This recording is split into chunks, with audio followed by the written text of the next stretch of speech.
बच्चों, कैसे हैं आप सभी बच्चों का आज की क्लास में स्वागत है। प्यारे बच्चों, आज की जो हमारी क्लास है वह इंग्लिश स्पीकिंग से संबंधित है। बेटा, वैसे तो इंग्लिश में ज्यादा मुझे निपुणता हासिल नहीं है, मुझे इंग्लिश ज्यादा नहीं आती, लेकिन आज हमारी जो प्रियंका मैम है जो आपको इंग्लिश पढ़ाती हैं, उनके साथ हम एक छोटा सा प्रयास करेंगे खुद इंग्लिश सीखने का और आपको इंग्लिश सिखाने का। जैसे कि मान के चलिए, हम दिन प्रतिदिन हमारे जो साथ घटनाएं होती हैं या जो हम डेली लाइफ में जिन सेंटेंस को यूज करते हैं, आज कुछ सेंटेंस को सीखने का प्रयास करेंगे।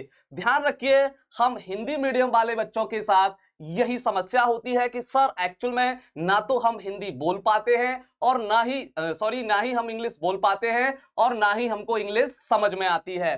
तो आज हमारा प्रयास होगा प्रियंका मैम के साथ, जो कि आपकी इंग्लिश की एजुकेटर है या आपको इंग्लिश पढ़ाती हैं। मैं भी प्रयास करूंगा कुछ इंग्लिश के सेंटेंस सीखने का जो डेली लाइफ में यूज होते हैं, और आप भी प्रयास कीजिएगा कि किस तरीके से इंग्लिश को बोला जाता है, किस तरीके से हमारे बोलने का तरीका होना चाहिए। ये सभी तरीके हमारी इंग्लिश की जो मैम है प्रियंका मैम, वो हमें सिखाएंगी, आपको सिखाएंगी। तो आइए चलिए, कुछ सेंटेंस हैं हमारे पास जिनके जरिए से हम कुछ सीखने का प्रयास करते हैं, और आप भी प्रैक्टिस कीजिएगा ताकि आपको भी थोड़ी आसानी हो। तो चलो अंग्रेजी का अभ्यास करते हैं। Let's practice English. बिल्कुल, जरूर। Of course. आप कहां से हैं? Where are you from?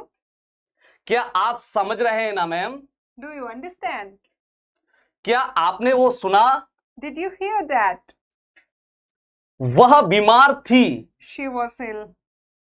अब कैसी है वो? How is she now? मुझे भूख लगी है। I'm hungry. मुझे प्यास लगी है। I'm thirsty. मुझे नींद लगी है। I'm sleepy. और चाहिए? Do you want more? बस जरा सा। Just a little bit. ठीक है। Okay. थोड़ा सा बचा है। A little bit is left. सच में? For real? क्या तुमने अभी डकार ली? Did you just burp? बच्चों, डकार लेने को इंग्लिश में बोलते हैं burp.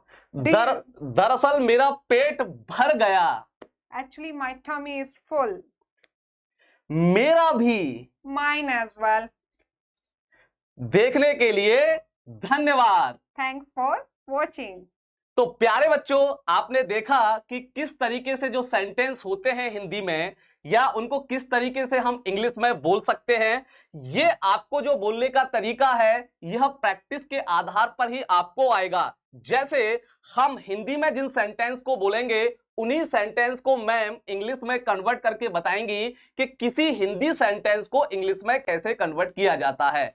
अगर आप हमारे साथ लगातार जुड़ते हैं तो यकीन मानिए, आपकी जो इंग्लिश स्पीकिंग है, जो समस्या है हिंदी मीडियम वाले बच्चों के साथ, वह निश्चित ही कुछ ही समय में दूर हो जाएगी। लेकिन आपको विद्याकुल के साथ जुड़ना पड़ेगा, प्रियंका मैम के साथ जुड़ना पड़ेगा, मेरे साथ जुड़ना पड़ेगा। मेरा योगदान बस इतना है कि मैं वाक्यों को हिंदी में बोलूंगा और उन वाक्यों को जो प्रियंका मैम इंग्लिश पढ़ाती हैं आपको, वह इंग्लिश में कन्वर्ट करके बताएंगी, और इंग्लिश में किस तरीके से बोला जाता है यह भी तरीका प्रियंका मैम बताएंगी। और मैं भी सीखूंगा इन तरीकों को, क्योंकि बेटा मुझे भी ज्यादा इंग्लिश नहीं आती, क्योंकि बचपन में हमने इंग्लिश को पढ़ा है लेकिन कभी समझा नहीं है, सिर्फ एग्जाम पास करने के लिए पढ़ा है। बाद में जाके हमें बहुत सारी समस्याएं उत्पन्न हुई, और अगर हमारे पास समस्याएं ये इंग्लिश में ना होती तो कहीं आज विदेश में सेटल हो गए होते। लेकिन हमारी इंग्लिश इतनी अच्छी नहीं है, इसलिए हमको कोई नहीं पूछता। अगर आपके अंदर भी ऐसी भावना है कि सर हमारी इंग्लिश अच्छी नहीं है, हमको भी कोई नहीं पूछता, तो बेझिझक विद्याकुल के साथ जुड़िए, प्रियंका मैम के साथ जुड़िए, और फिर देखिए आप कुछ ही समय में अपनी जो इंग्लिश है उस इंग्लिश को कितना सुधार सकते हो, खासकर इंग्लिश स्पीकिंग।